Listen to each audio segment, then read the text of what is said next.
This is my first real interview with anybody, and I'm with John Steele. Now, I met John a few months ago in the local Aldi, and he told me about something that had happened to him, told me to keep it quiet and under my hat, as I did do. He's since been on GB News about it, but something happened to John in Rotherham Town Centre when he was actually preaching, as he does do on a regular basis. So what I'll do is I'll let John tell you about what happened to him on that day in Rotherham Town Centre in his own words. Yeah, well, thanks for coming, Tim, and giving me this opportunity to share the events of that day. Yeah, I'm a Christian, and I go into Sheffield, Rotherham, other places when I can and share the gospel. I believe that the greatest problem in our nation is a spiritual problem, and that Jesus Christ is the answer to that problem. And so I go out onto the streets when I can and engage with people. We've all got worldviews, we've all got a belief system, we're all living our lives a certain way, and so I try and challenge people as to why they live or do, or what they believe and why they believe it, and try and introduce them to the scripture. So this day, as I came into Rotherham, they got the armed forces in that day. Actually, I didn't realise. So there were quite a lot of activity, and I engaged with one or two people, had a little conversations. But as I came into town, there was a market stall that was there promoting some charity or organisation that was working with, it said, ethnic minorities against domestic abuse, which I think is an awful thing. I mean, and domestic abuse happens in every culture, it's not just one culture or one ethnicity. I mean, domestic abuse happens across the board. But obviously, as I looked at this, it was a bit sad that it were just for ethnic minorities, because obviously in Rotherham there's been abuse on a mass industrial scale. I mean, 1,400 girls have been abused sexually. It's horrendous. Raped, tortured. So I just wanted to engage, and my question was, because I asked the lady that was running it if she was a Muslim, because she had a head covering on, and she said, yeah. So my question was to her, and my question is because I want people to think. I mean, she probably didn't even know what the Quran says, but you're hoping that it will cause people to think about the worldview. So I said to her, how do you reconcile today what you're doing? I said, of course, I agree that abuse is terrible, but in the Quran, Surah 4:34 says that a man can scourge his wife, he can beat his wife if she's not obedient, if she's not basically doing as she's supposed to do. The conversation didn't last long, it was only 30 seconds. I mean, I could, you get that sense that it's not really going to go anywhere. Yeah. So I just said, look, Jesus taught men to love their wives, to honour them, to protect them, not to beat them, and that I asked, that she might consider the love and forgiveness that's in Jesus Christ, and I moved on. And then I preached I went about 200 yards down the market. I preached the gospel for about 20 minutes, and I was talking to a couple of Christians that came talking to me. Then I moved a bit further on, and so after about, it must have been 45 minutes to an hour after that conversation with a Muslim lady at the stall, and all of a sudden a policewoman pulled up on a push bike, and she says, oh yeah, you match the description. We've had a complaint, of a non-crime hate incident, and and I was like kind of at first wondering, what you're on about, but then I kind of thought, well, there's only one thing I could think it could be. So anyway, it progressed because I said, well, I haven't done anything wrong. I've only asked a question. I've only asked somebody, a question about the belief. I'm out on streets. I want people to come and question me. I want people to challenge me, because I think if you believe you've got the truth, you shouldn't be fearful of being challenged. You should welcome it because you want to defend and further the truth. So this policewoman obviously weren't getting the response out of me that she wanted. So she said, I'm going to call a couple of my colleagues. Will you wait here? Looking back, maybe she knew she couldn't stop me moving on, but she asked me to wait, which I did. And then a couple more arrived, and then it kind of went on from there. They asked me, PCSO, John? I mean, I don't know if she. I mean, the two that came were full police. Yeah. She. I mean, I don't know whether she one of these. Are they like? They're not full officers, are they? No, PCSOs, which are just. They've got no powers of arrest. Yeah, that's why. Well, you've got the same power of arrest as them, which is a citizen's arrest. They can only ask you to stay. You're quite within your rights if it's a PCSO just to walk on. Yeah. As far as I know, you are anyway. Yeah. I mean, so it's a long time since I've really, had this kind of engagement with the police. So, but obviously the two colleagues she called were police. They were. And so it engaged from there. So they wanted me to give my name and address, and I've always been told unless you are being arrested, and charged, then you don't have to give any details. And so I said, well, I've done nothing wrong, so I'm not giving any details. Well, they said, well, we want to put down a non-crime hate incident. But so I said, well, if it's not a crime, it's either why should I give my details? You're telling me I've not done anything wrong, and yet you're telling me I've committed a hate crime. And they said, if you don't give us your details, then we'll arrest you. So it kind of progressed like this for about 15 minutes, and they kept saying, well, we hope that you'll see sense, and you'll just give us your address and name and address, which I refused. So they said, well, we're going to arrest you, and which they did. They arrested me and took me to the police station on Shepcourt Lane at Darnall. So that actually took you to the cells then?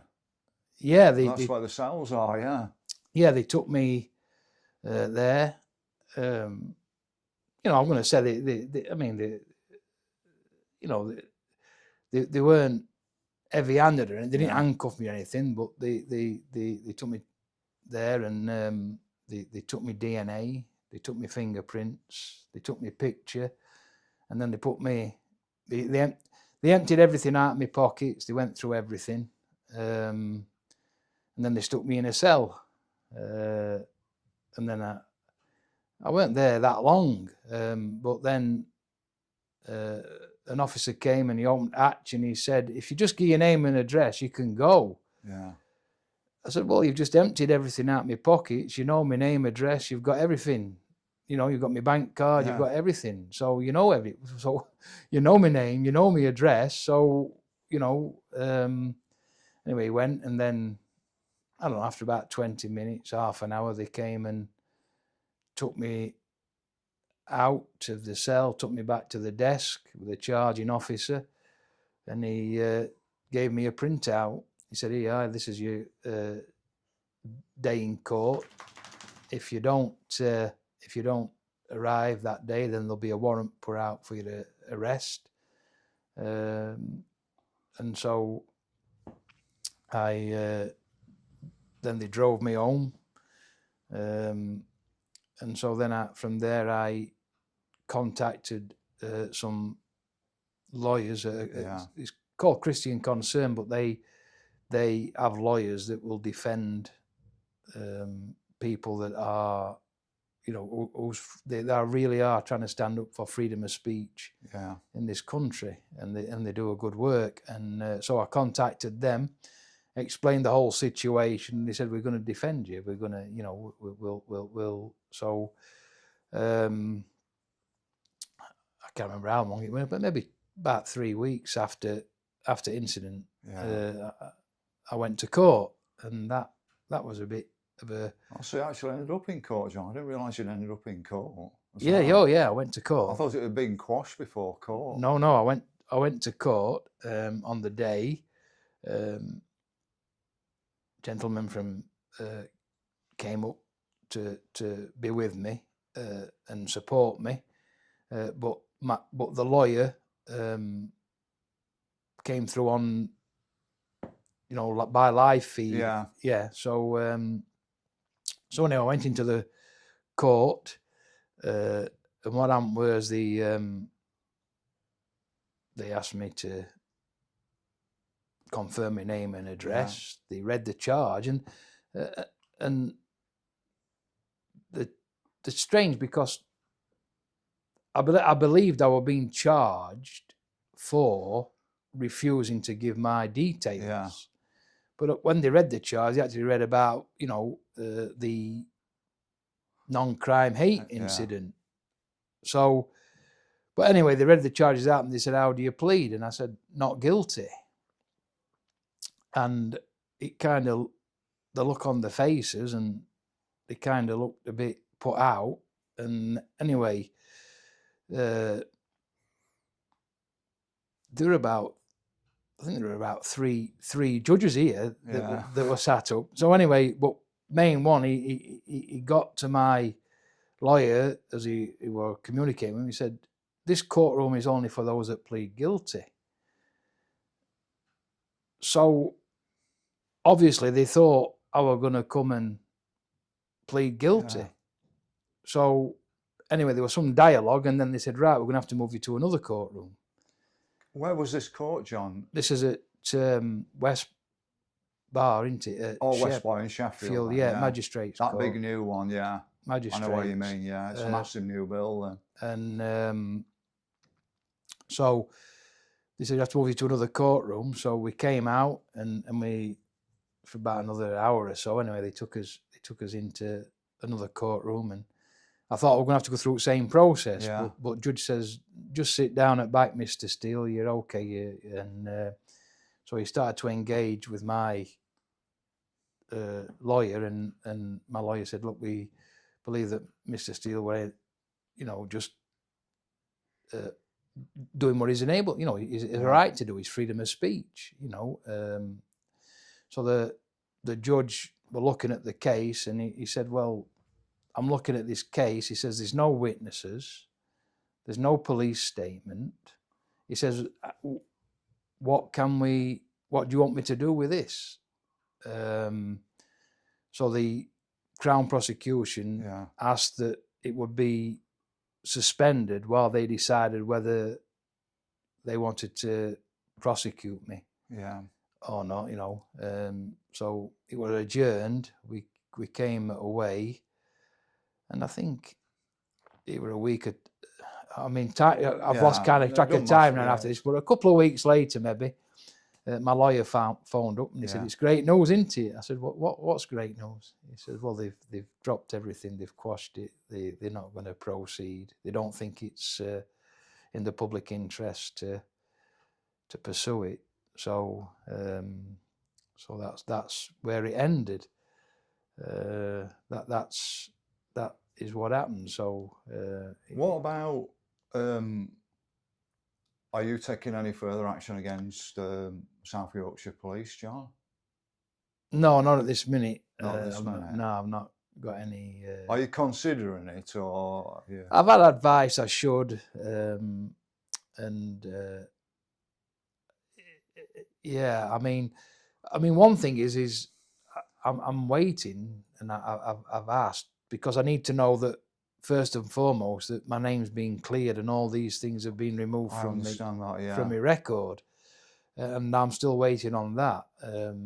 So you know, then I'd have to speak to my lawyers and see what they suggest or whether they feel it's worth pursuing. So it's still things are still not quite cleared up yet. No, it's not 100% clear, but as far as you know, there's no prosecution. Oh, that's right. Yeah, that's the main thing. That's the main thing. Yeah, you know, and it you know, and you know, the freedom of speech is something that is so important. And we can see it's been erased and all this hate crime is just a means of intimidation, really. And that's why. I mean, my personal opinion, but it's only my personal opinion, is that if South Yorkshire Police don't learn a lesson from this, who will they do it to next? If you know what I mean. That's why. But I understand you. These are the case of getting rid of your information off their records because you've not committed a crime, so they shouldn't be holding any of that data. So that's the first thing to do. But then it's like, my thing would be, well, how do you teach the police a lesson so that they don't pick on anybody for no reason again? Yeah, I mean, I was quite amazed. I mean, Christian Concern, who represented me, they did an article and they said how many of these non-crime hate incidents have actually been issued, and it's thousands.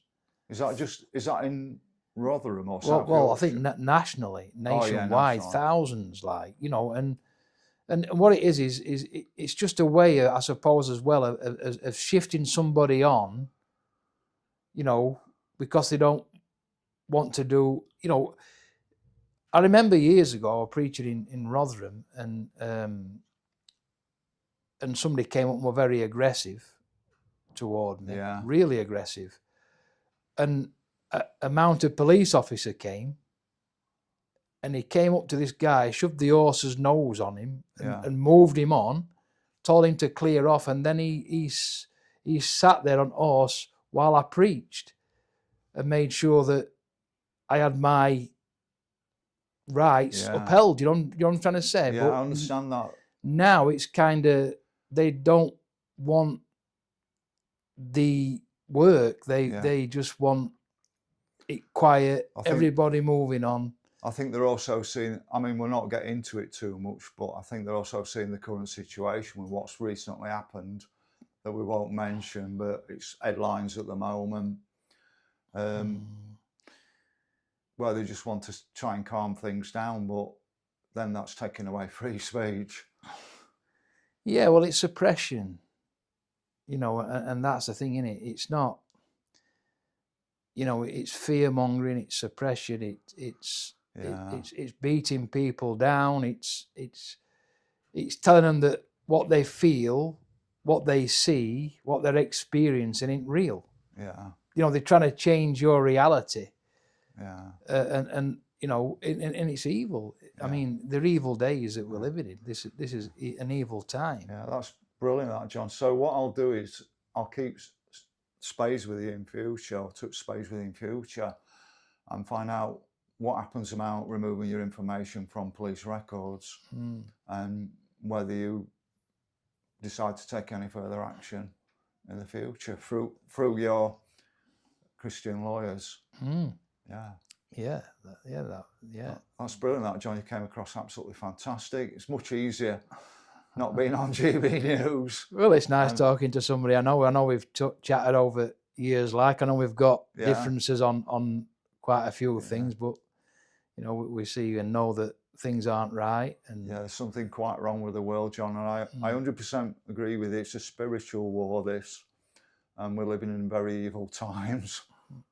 yeah, but as a Christian, I would encourage people to open a Bible, that the answers are there, that and you know, there's a God who we can know, and that we don't have to live in fear and anxiety and dread, and we can know a peace and a confidence and an assurance that that there's a God that ultimately is going to be victorious, that he's going to deal with all this. And as a Christian, that's why I go out onto the streets. John, do you meet up with other people from, you know, other Christians in a sort of assembly anywhere?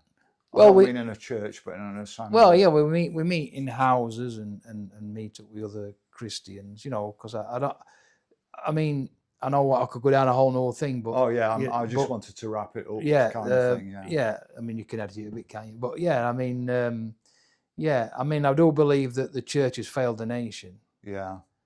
We've just seen the new appointment. Yeah, I know. I've seen that the one. Church of England. I mean, they're political appointments. They're not spiritual appointments. She's been signed off by the King and the PM as well. Yeah. So it's, you know, and the church. Jesus said that the church is the light.